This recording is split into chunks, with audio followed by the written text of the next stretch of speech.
Le goût d'entreprendre. Une émission proposée par Doris Pradal en partenariat avec la Caisse d'épargne, la Banque des entreprises et des professionnels de Midi-Pyrénées. Nouveau rendez-vous du goût d'entreprendre. Bonjour à tous. On partage tout, nos photos, nos emplois du temps, nos maisons, nos voitures et bien évidemment nos espaces de travail. Ils s'adaptent pour nous faciliter la vie. Ematopie, société toulousaine spécialisée dans l'aménagement des espaces de travail. La cofondatrice Annie Kirner va nous expliquer comment environnement de travail et performance vont de pair.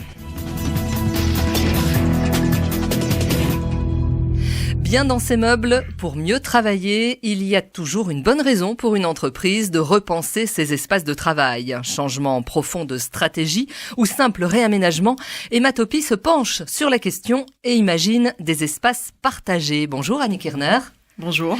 Vous êtes à la tête de l'entreprise, aux côtés de Jean-Julien Urbain. Comment est née Ematopie ? Alors, Ematopie, en fait, qui s'appelle plutôt Emma, dans notre quotidien, est né il y a 20 ans, créé par Jean-Julien Urbain, plutôt au départ dans une perspective d'accompagner les entreprises sur leurs besoins mobiliers, strictement parlant. Et puis au fil du temps, le constat était de se dire que les entreprises, c'est pas forcément qu'un sujet de meubles qui les préoccupe, d'équipement, c'est plutôt un sujet d'organisation, un sujet de vivre ensemble, un sujet d'organisation. Et très très vite, du coup, la structure de départ s'est scindée en deux pôles. Une partie qui continue à produire et à proposer des mobiliers de bureau, qui s'appelle Esther, et une autre partie, Emma, pour le coup, qui est pilotée par 4 associés, qui s'est spécialisée exclusivement sur le conseil en aménagement de bureau. D'accord, voilà, c'est ce que j'allais vous faire dire. Vous n'êtes pas un vendeur de meubles. Vous avez une démarche tout autre, plus engagée. Vous allez beaucoup plus loin que ça à travers cette structure. Oui, alors c'est vrai qu'on est 4 associés parce qu'on a besoin de ces regards croisés, et je vais vous décrire un petit peu le profil des 4 associés. Et ce regard croisé nous permet d'accompagner plus efficacement les directions, les PDG qui ont envie de faire évoluer leur milieu de travail, d'installer différemment leurs salariés. Et c'est ce regard croisé entre plutôt un spécialiste de l'organisation comme Jean-Julien, de l'ergonomie des espaces de travail, un DRH, un ancien DRH qui a pratiqué dans différentes grandes structures et qui a bien aussi été partie prenante sur le dialogue social au sein de l'entreprise. C'est aussi le deuxième volet d'un associé qui nous accompagne. Un autre associé, le troisième, qui est plutôt architecte d'intérieur. Et puis moi-même qui a eu un parcours dans différentes structures, grands groupes, etc., toujours à des positions de pilotage de services, de management, d'encadrement, et avec la connaissance de toutes les problématiques d'accompagnement des salariés au sein de l'entreprise et des besoins qu'ils peuvent avoir pour mieux travailler ensemble. Alors vous parlez d'une problématique justement. Quelle est-elle cette problématique ? Avoir des meubles bien pensés, bien organisés pour mieux travailler. Est-ce qu'aujourd'hui c'est une demande des chefs d'entreprise d'un côté et une demande des salariés ? Alors la plus forte demande qu'on a actuellement, c'est effectivement d'accompagner la transformation des entreprises. Les entreprises sont confrontées effectivement, comme nous tous dans un quotidien, à un monde qui change, qui va beaucoup plus vite, qui va vite. Pourquoi ? Parce qu'on a on est tous équipés de nouvelles technologies pour communiquer. Les TIC ont profondément redéfini les espaces, la façon d'échanger, de dialoguer, donc de travailler entre nous. Les TIC ont entraîné beaucoup plus de mobilité puisqu'on se déplace avec notre bureau dans la poche au travers d'un smartphone, ce qui fait que tous ces critères-là redéfinissent le monde du travail, redéfinissent la collaboration. Si on croise avec la complexité de tous les sujets, on a besoin de plus en plus d'experts, etc., qui sont soit une addition qui se fait en interne dans l'entreprise, ou soit un apport de fournisseurs, de prestataires qui viennent de l'extérieur.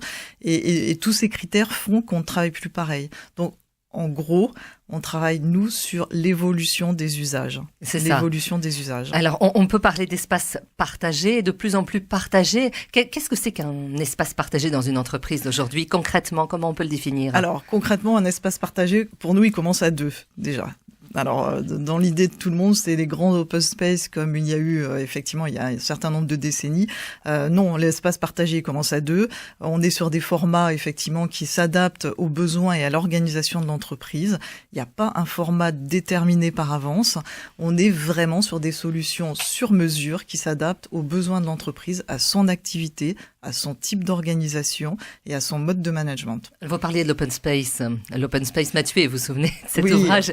Alors ça, c'est fini. On n'est plus justement dans ces grands espaces complètement vides, impersonnels. Ils existent encore, mais sont pensés différemment, par exemple? Alors, ils sont pensés différemment, mais certes, ils existent encore beaucoup dans la tête de tout le monde, des salariés qui ont toujours une énorme crainte d'entendre ce mot arriver. C'est une mauvaise image encore. Ça a une très très mauvaise image, et elle est due surtout au fait que l'open space de départ, d'il y a plusieurs effectivement décennies, il a été pensé plutôt dans des visions économiques, c'est-à-dire on avait un plateau, on se disait on a 50 salariés, tiens croissance, on a besoin d'en mettre 30 de plus, et on se disait la solution c'est que tout le monde était en bureau individuel et on va plutôt les installer en espace ouvert pour tous et sans ajustement des lieux des nécessaires lieux de rencontre, de convivialité, de retrait éventuellement. Et maintenant les espaces partagés se travaillent totalement différemment, déjà avec des unités qu'on réfléchit plutôt avec des dimensions de 6 à 8. C'est le format qui est assez idéal. Alors on peut produire plusieurs pôles de 6 à 8. Autour d'une table par exemple ou... Ça peut être autour de chacun. Coussins, Oui, ça peut être tous les formats. Alors des coussins pour travailler, on peut pas dire que ça va être très confortable.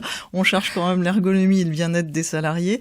Les coussins, ça peut être une solution sur des salles annexes parce que la grande clé de réussite pour tous ces espaces partagés, c'est surtout de créer pour une place assise d'un usager, d'un salarié, on lui prévoit une place en espace collaboratif, en espace de retrait, de salle de réunion, qui lui permet comme ça d'avoir des lieux pour exercer son activité différents.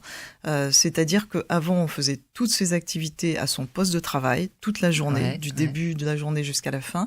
Et maintenant, on l'incite à être plutôt en mobilité sur son plateau et à se dire, tiens, j'ai besoin de faire une visioconférence, je vais aller m'isoler dans une salle. J'ai besoin de rencontrer un collègue et d'échanger, je vais plutôt me mettre dans un petit espace réduit dédié effectivement à une rencontre à 2. J'ai besoin de me concentrer fortement pour faire une production qui est un petit peu lourde. Je vais me mettre en retrait dans une salle plus isolée, voire déconnectée complètement.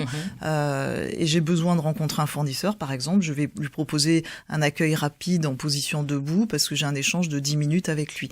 Donc on a plusieurs formats qui vont permettre à côté ou au milieu ou au sein de ces espaces partagés, de pouvoir à tout moment se lever de son poste et d'aller se mettre dans une autre position, assise debout dans une autre salle pour exercer une part de l'activité. Alors on ne dit plus c'est mon bureau, c'est fini ça. Comment le vivent les salariés justement ? Alors, il y a effectivement deux lectures. Il y a des salariés qui ont besoin effectivement d'une sécurité et d'une protection, d'avoir des repères quotidiens, des repères quotidiens. Et on le respecte aussi. Ce travail sur la sphère personnelle est largement pris en compte et respecté à travers différentes solutions de personnalisation ou d'adaptation de mobilier mobile, des caissons ou des choses comme ça. Mais le poste de travail en tant que tel d'un salarié reste présent, bien évidemment. Mais il y a aussi une nouvelle génération qui a besoin, qui a pas ce repère-là et son bureau profondément, ça va être son PC portable, et c'est ça qui me préoccupe en priorité. Et la génération Y, par exemple, si vous leur proposez, parce que vous avez envie de recruter de jeunes talents qui sont issus de la génération Y, si vous leur proposez un bureau individuel, ils vont se sauver en courant. Ils vont vous dire, je n'en veux pas, je ne veux pas être enfermé, je veux être connecté aux autres toute la journée. Et lui, ou ses salariés, mais en même temps, c'est pas non plus une question d'âge. Il y a pas une question de génération. Il y a des gens qui sont plus ouverts à la mobilité, au fait de pas avoir d'ancrage quotidien. Pas de barrière. Et puis d'autres qui en ont plus besoin. Alors comment vous intervenez justement en entreprise ? Vous tenez compte de tous ces paramètres ? C'est vraiment du cas par cas, du 100% sur mesure. Quelle est votre démarche au départ ? Vous arrivez dans l'entreprise, vous regardez, vous faites un audit, et vous vous dites, ah ça y est, ça je vois ça ici, un coussin là, un bureau là, une chaise là, ou vous en discutez, vous échangez avec les salariés et le chef d'entreprise. Oui, alors on a effectivement vous avez raison, c'est absolument systématiquement du sur-mesure. On ne vient pas avec des solutions toutes faites, c'est systématiquement du sur-mesure. Il se trouve que la démarche, elle se produit plutôt avec un échange avec le CODIR ou la direction pour percevoir la vision d'entreprise, pourquoi ils ont envie de faire évoluer les espaces. Ça n'est jamais un sujet à part entière, c'est juste un prétexte pour accompagner une démarche stratégique plus globale et plus synthétique. Et du coup, on a cet échange avec la direction pour percevoir la vision. On peut rencontrer des managers avec des entretiens individuels pour voir quel type de management leur va bien, quels outils, où ils ont envie d'emmener leurs équipes. Et puis après, la grande valeur ajoutée d'Ematopie, Emma, c'est surtout de travailler en mode de co-construction avec les usagers des espaces. C'est-à-dire qu'on va définir les salariés, on va définir un groupe de travail qui va nous accompagner pendant 4, 5, 6 séances, voire plus si besoin. Et avec ce groupe, on va co-construire les espaces de demain, tenant compte bien sûr du cadre de la vision d'entreprise qui nous a été défini par avance, tenant compte des contraintes inévitables d'un projet de ce genre, qui sont les contraintes de mètres carrés, les contraintes de murs porteurs, etc. Les contraintes aussi de délai, les contraintes financières bien évidemment. Et on inclut tous ces paramètres, on les mixe et on travaille avec les usagers pour définir avec eux leurs meilleures conditions de travail. Parce qu'en fait, celui qui connaît le mieux ce qui lui convient le plus pour travailler, c'est bien celui qui travaille tous les jours sur ce lieu-là. Alors l'objectif, bien sûr, c'est de viser la performance. Absolument, c'est jamais décorrélé et on a une très grande conviction. On a plusieurs convictions parce qu'on est quand même un groupe d'associés assez engagés. Mais une de nos convictions, en tout cas, c'est qu'on peut facilement allier, ça n'est pas du tout antinomique, performance et bien-être au travail. Et bien-être, voilà. Être bien installé, bien dans ses meubles. Alors, ce sont des entreprises comme Google, par exemple, ou Airbnb qui ont amené ces nouvelles, ces révolutions dans l'univers du travail, dans le monde du bureau aussi. C'est vrai que vous avez raison, c'est aussi, il y a des très gros marqueurs qui sont portés par toutes ces entreprises de la nouvelle économie. La nouvelle économie, elle a par définition intégré d'emblée tous les nouvelles solutions de travail à distance aussi, en télétravail, etc., avec tout ce que nous permet l'éthique. Mais entre autres, c'est vrai que toutes les entreprises ne sont pas issues de la nouvelle économie. On a encore un bon nombre d'entreprises, y compris en région, bien évidemment, qui produisent matériellement des choses, qui les fabriquent, qui les vendent aux consommateurs. Et ces entreprises-là, elles ont quand même nécessité d'être en transformation pour intégrer plus d'innovation. Ça, c'est un peu la clé de voûte aussi. Et quand on a envie de s'ouvrir à l'innovation, s'ouvrir parfois à l'internationalisation, s'ouvrir à de nouvelles perspectives de travail en mode projet, on est obligé de s'organiser différemment parce que on ne peut plus imaginer tout le monde dans des bureaux individuels. Les cerveaux ne pensent pas pareil quand ils sont enfermés dans un bureau individuel. Ou quand ils sont mis dans des espaces partagés. Voilà. Vous restez avec nous, on va en parler dans un instant. Donc ça veut dire que pour vous, il y a encore un potentiel de développement important. Vous allez nous réaménager les studios, vous êtes venus pour ça. C'est parfait, alors on attaque tout de suite si vous voulez.